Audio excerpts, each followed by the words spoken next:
साहब बहुत बहुत शुक्रिया। अर्ली होगा इस वक्त, दिन है वाशिंगटन में।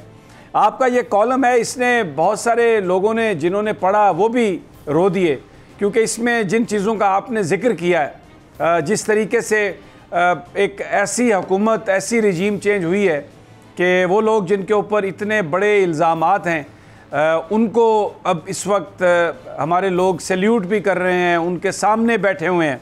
बड़ी ये एक परेशान कुन सूरत हाल है। तो मैं चाहता हूँ, आपने कॉलम में तो लिखा, इसका हल क्या है, किस तरफ हमें जाना होगा?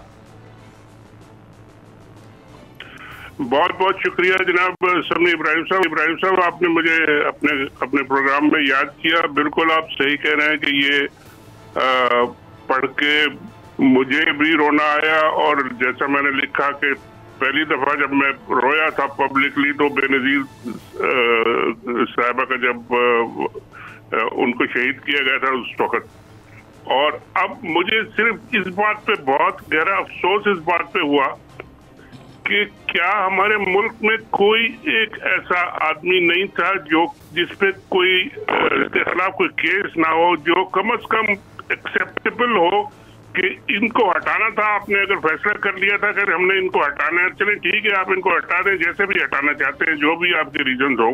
लेकिन जब आप दूसरे ला के बिठाना चाहते हैं, उसमें आपने कोई ये नहीं देखा कि भाई ये जो बंदे को हम बिठा रहे हैं इसका माजी क्या है, इसका हाल क्या है, इसका मुस्तकबिल क्या होने वाला है, इसके पीछे क्या चल रहा है, अदालतों में क्या चल रहा है। और इस बात पे मुझे बहुत ही अफसोस हुआ। और अब आपने भी सुना, मैंने भी सुना कि जनाब वो कैबिनेट जो बनी है उसमें 35 में से 30 या 26 या कितने लोग जो हैं वो बेल पे हैं।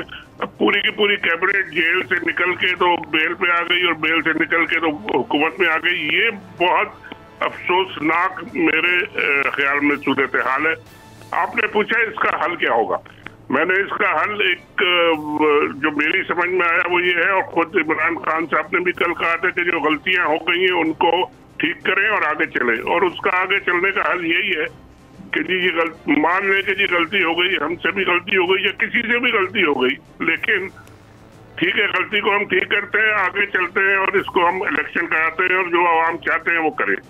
तो ये अगर कुछ ना कुछ इतना ऑनर और जो कहते हैं प्रेस्टीज, रेस्पेक्ट को बचा ले तो मेरे ख्याल में बहुत अच्छा होगा। वरना तो मैं भी रो रहा हूँ, मेरे ख्याल में और बहुत से लोग भी रो रहे हैं। अच्छा, आज एक और, जैसे आपने जिक्र किया, वो जो मीटिंग का जिक्र किया, आपने कहा कि उस पर भी आपका बहुत आप रोए, फिर आपने अपने कॉलम में वो सैल्यूट का भी जिक्र किया और कहा कि आपको वो भी आपके लिए एक बड़ी ऐसी सूरत हाल थी कि बड़ी आपको तकलीफ़ हुई। आज कौमी सलामती कमेटी का इजलास था और उसमें हमारे वज़ीर दिफा, उनकी जो तकारीर है मैं सुनाना नहीं चाहता, जिस तरह वो पाकिस्तान की फ़ौज पर कहते रहे कि ना 65 जीते, ना 71 जीते और ना जाने क्या कुछ करते रहे, कहते रहे। आज वो मौजूद थे और उनके सामने हमारे सर्विसेज चीफ मौजूद थे। आज फिर बहुत सारे लोगों का दिल टूटा होगा, आज फिर बहुत सारे कलेजे फटे होंगे। शाहीन साहब, भाई साहब, देखिए मैं इसी बात पे रो रहा हूँ कि जी आपने जो करना है वो करें, लेकिन कोई एक आयोटा ऑफ डिग्निटी और रेस्पेक्ट तो रखे साथ। यानी जिन लोगों ने आपको गालियां दी, जिन लोगों ने कहा कि ये आपकी कांपें टांग रही हैं या टांगें कांप रही हैं या ये हो रहा है वो हो रहा है, उन सबको लाके आपने बिठा दिया बगैर कुछ सोचे समझे। मतलब इसका मुझे समझ में नहीं आ रहा कि इसके पीछे रीजन इतना बड़ा क्या है। अमेरिका अगर रीजन है तो अमेरिका तो ऐसे बहुत सारे आपका पहले भी दे चुका है। वो स्टोन एज का आपको याद होगा कि वो धमकियां दे के गए थे, लोगों ने वो भी सुन लिया और उसके बाद उसको देख भी लिया और उसको समझ भी लिया और उसमें अमल भी कर लिया और बाद में उसको भुगत भी लिया। लेकिन इस तरह कोई जमीन पे गिर के लेट के कोई नहीं करता। और ये सबसे दुख वाली बात है ये कि जी आपने पूरा का पूरा एक टोला लाके अपने सर पे बिठा लिया और सब सलूट करने खड़े हो गए। ये काबिल कबूल नहीं हो रहा, समझ में नहीं आ रही, हजम नहीं हो रहा। ये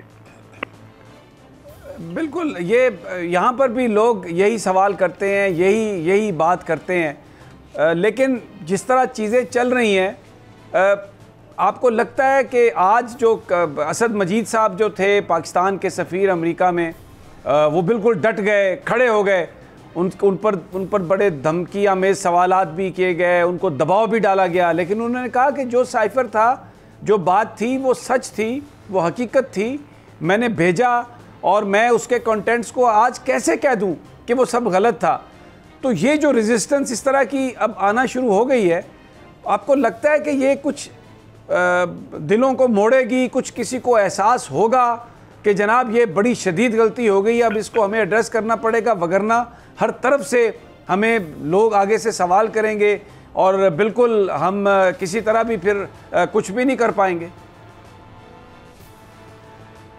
देखिए, ये बात है कि लोगों को अपने हक के लिए, सच के लिए कहीं ना कहीं तो जाकर किसी न किसी पॉइंट पे तो खड़ा होना पड़ेगा ना सभी साहब। अगर कोई भी किसी के सामने खड़ा नहीं होगा तो फिर तो आप क्या उसको क्या कहेंगे? जंगल में भी एक कानून होता है कि वहाँ एक बादशाह होता है, उसके सामने खड़े होते हैं, लेकिन वहाँ फिर दूसरा कोई और काम नहीं होता, उल्टा सीधा काम नहीं होता। लेकिन यहाँ तो कोई किसी के सामने खड़ा होने की हिम्मत ही नहीं करता। अगर किसी ने हिम्मत की है तो बड़ी अच्छी बात है, और मेरा ख्याल है चलनी चाहिए और आगे चलना चाहिए। ये बड़ा गलत ट्रेंड है, इसका नतीजा क्या निकलेगा मैं तो डर इस बात से रहा हूँ कि हमारे इदारों के अंदर अगर टूट फूट शुरू हो गई तो उसका फिर नतीजा पाकिस्तान के लिए क्या निकलेगा सर। शाहीन साहब भाई, बहुत बहुत शुक्रिया आपका। आपने बहुत पर्टिनेंट ये बात कि अगर अंदर ये कहानी शुरू हो गई तो फिर क्या होगा, और यही वो सूरत हाल है। सब्सक्राइब करें और बेल दबाएं ताकि कोई खबर रह न जाए।